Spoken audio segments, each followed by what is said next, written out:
పండగ సందర్భంగా నారావారిపల్లి వెళ్లిన నారా లోకేష్ గారు స్థానిక నాయకులు కార్యకర్తలతో సమావేశం అయ్యారు.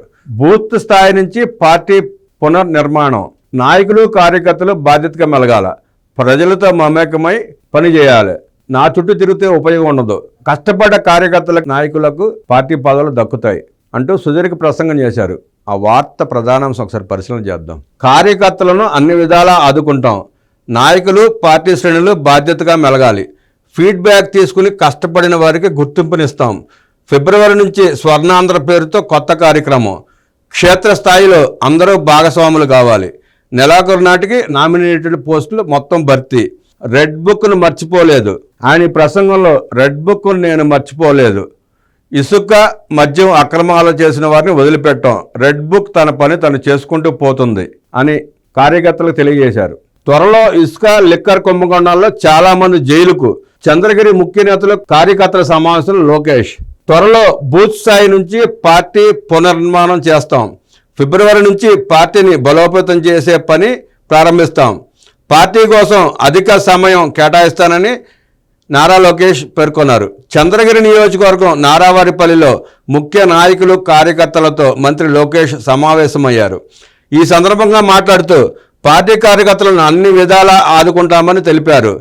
క్లస్టర్, గ్రామ, మండల, నియోజకవర్గ స్థాయిలో అందరిలో మూమెంట్ రావాలి, పార్టీ కోసం కొంత సమయం కేటాయించాలి, నా చుట్టూ తిరగడం వల్ల పదవులు రావు, క్షేత్రస్థాయిలో పనిచేస్తేనే పదవులు వస్తాయి, నాయకుల పనితీరుపై వాట్సాప్ ద్వారా ఎప్పటికప్పుడు ఫీడ్బ్యాక్ తీసుకుంటాం, నాయకులు కార్యకర్తలు ప్రజలతో బాధ్యతగా వ్యవహరించాలి, పార్టీలో సంస్కరణలు తేవాల్సి ఉంటుంది, టర్మ్ లిమిట్స్ ఉండాలి, జాతీయ ప్రధాన కార్యదర్శిగా నేను 3వసారి కొనసాగుతున్నా, గ్రామం నుంచి రాష్ట్ర స్థాయి వరకు పార్టీలో వ్యవస్థాగతంగా మార్పులు రావాలి, పొలిట్ బ్యూరోలో ప్రతి 2 ఏళ్లకు ఒకసారి 30% కొత్తవారు రావాలి, అప్పుడే పార్టీలో మూమెంట్ వస్తుంది, అహర్నిశలు పాటుపడ్డ వారికే గత ఎన్నికల్లో టికెట్లు ఇచ్చాం, ఫీల్డ్లో ఏం జరుగుతుందో ఎప్పటికప్పుడు తెలుసుకుంటామని తెలిపారు. 1994 తర్వాత టీడీపీ గెలవని నియోజకవర్గం చంద్రగిరి, భారీ మెజారిటీతో గెలిచాం.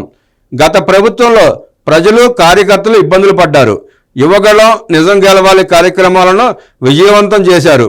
ప్రజలు ఎంతో నమ్మకంతో కూటమికి ఎన్నడూ లేని విధంగా 164 సీట్లు ఇచ్చారు. మన ఒళ్ళు దగ్గర పెట్టుకుని పని చేయాలి, ప్రజలు ఆశతో మన వైపు చూస్తున్నారు, వారి ఆశలు ఆకాంక్షలకు అనుగుణంగా మనం సేవలందించాలి, అహంకారంగా మాట్లాడకూడదు, రెడ్ బుక్ను నేను మర్చిపోలేదు, అది తన పని తాను చేసుకుపోతుంది, యువగళంలో పోలీసులు ఎన్ని ఇబ్బందులు పెట్టారో నాకు తెలుసు, తప్పు చేసిన ఎవరిని వదిలే ప్రసక్తి లేదు, ఇసుక లిక్కర్ కుంభకోణాల్లో చాలామంది త్వరలో జైలుకు వెళ్తారు, అనవసరంగా కేసులు పెట్టడం మన విధానం కాదు, సోషల్ మీడియా చూసి మీరు కంగారు పడి నన్ను కంగారు పెట్టొద్దు, తిరుపతి పార్లమెంట్ పరిధిలో దొంగ ఓట్ల వ్యవహారాన్ని కూడా వదిలిపెట్టాం, ఫిబ్రవరి నుంచి స్వర్ణాంధ్ర పేరుతో ప్రత్యేక కార్యక్రమాన్ని చేపడుతున్నాం. ఈ సందర్భంగా లోకేష్ గారు మాట్లాడుతూ సోషల్ మీడియాలో వస్తున్న వార్తలను చూసి మీరు కంగారు పడి నన్ను కంగారు పెట్టొద్దు, అన్ని వ్యవస్థలు సక్రమంగా పనిచేస్తాయి, రెడ్ బుక్ తన పని తాను చేసుకుపోతుందని సమావేశం సందర్భంగా కార్యకర్తలకు విజ్ఞప్తి చేశారు.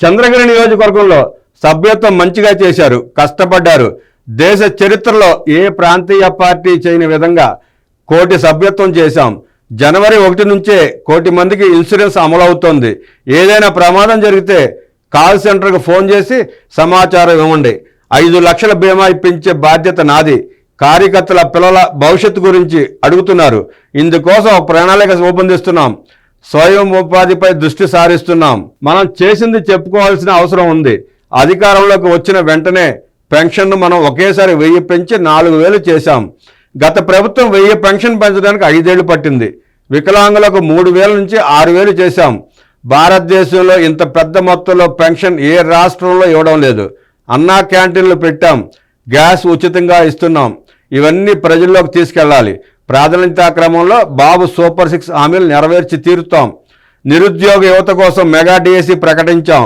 త్వరలో నోటిఫికేషన్ ఇస్తాం, జాబ్ క్యాలెండర్ ద్వారా ఉద్యోగాలు భర్తీ చేస్తాం, గత ప్రభుత్వంలో ఏర్పడిన గుంతలు పూడ్చడానికి 2000 కోట్లు ఖర్చు అయింది, గత ప్రభుత్వ తప్పిదాల వల్ల తీవ్ర ఆర్థిక ఇబ్బందుల్లో ఉన్నాం, సంక్షేమం అభివృద్ధి 2 జోడెడ్ల బండిలా ముందుకు తీసుకెళ్తున్నాం, రాష్ట్రాభివృద్ధికి కేంద్రం మద్దతునిస్తోంది.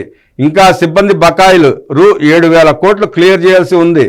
వారిలా మనం పరదాలు కట్టుకుని తిరగడం లేదు, చెట్లు కొట్టి తిరగలేదు. అడిగిన వారికి సమాధానం చెబుతున్నాం.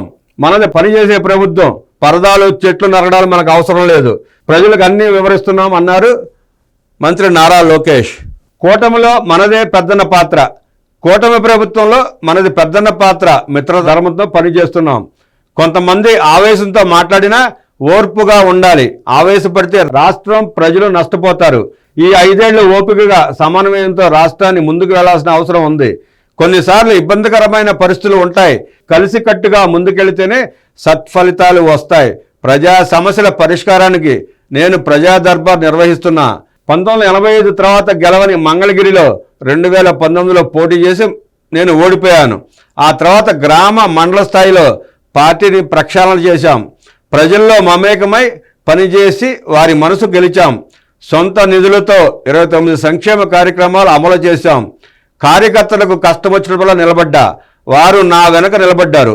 ఇటీవల ఎన్నికల్లో రాష్ట్రంలోనే 3వ భారీ మెజారిటీతో గెలిచా. నన్ను, చంద్రబాబును ఓడించడానికి కుప్పం, మంగళగిరిలో ఓటుకు 4,000 చొప్పున 150 కోట్లు ఖర్చు పెట్టారు. అయితే ప్రజలు అన్నీ గమనిస్తుంటారు. నేను భారీ మెజారిటీతో గెలిచినా 20 బూతులలో మైనస్ వచ్చింది. ఆ బూతులపై ఇప్పుడు దృష్టి పెట్టాం.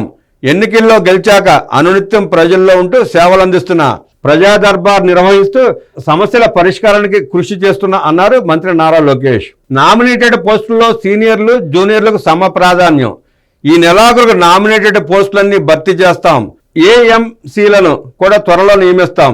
సీనియర్లు, జూనియర్లను సమానంగా ప్రోత్సహిస్తాం. పనిచేసే వాళ్ళను గౌరవిస్తాం. గతంలో నిర్వహించిన బాబు షూరిటీ భవిష్యత్తు గ్యారంటీ సభ్యత్వ నమోదు కార్యక్రమంలో చురుగ్గా పాల్గొన్న కేడర్కు గుర్తింపునిస్తాం. పనితీరు ఆధారంగా పదవులు ఇస్తాం. అనేక మోడళ్లు తీసుకుని కార్యకర్తల బలోపేతానికి కృషి చేస్తున్నాం. ప్రజలు వెంకటేశ్వరుని ఆశీస్సులతో ముందుకెళ్తాం. పంచాయతీ ఎన్నికలు రాబోతున్నాయి. అప్రమత్తంగా పనిచేయండి. పెన్షన్, గ్యాస్ వంటి ప్రభుత్వ సంక్షేమ కార్యక్రమాలను గడప గడపకు తీసుకెళ్ళండి. అభివృద్ధి నిరంతర ప్రక్రియగా కొనసాగుతుంది. కార్పొరేషన్లో విలీనం వల్ల ఇబ్బందులు తలెత్తున్నాయని కొందరు చెబుతున్నారు. పాత పంచాయతీలను కొనసాగించేలా చర్యలు తీసుకుంటాం. రాజకీయాల్లో అతిగా మాట్లాడిన వారిని ప్రజలు క్షమించరు. సార్వత్రిక ఎన్నికల ఫలితాలే అందుకు నిదర్శనం. గతంలో టీవీ ఆన్ చేస్తే బూతులు, దాడులు, వార్తలు ఉండేవి. ప్రత్యర్థులపై కక్ష సాధింపు మన విధానం కాదు. వారిని రాజకీయంగానే ఎదుర్కొన్నాం. సమస్య తలెత్తినప్పుడు అలిగి ఇంట్లో కూర్చుంటే పార్టీకి ద్రోహం చేసిన వారు అవుతారు. చర్చల ద్వారా సమస్యలను పరిష్కరించుకుని ముందుకు సాగాలని మంత్రి నారా లోకేష్ కార్యకర్తలకు, నాయకులకు పిలుపునిచ్చారు. మనది పనిచేసే ప్రభుత్వమే కానీ కక్ష సాధించే ప్రభుత్వం కాదని ఈ సందర్భంగా తెలియజేశారు.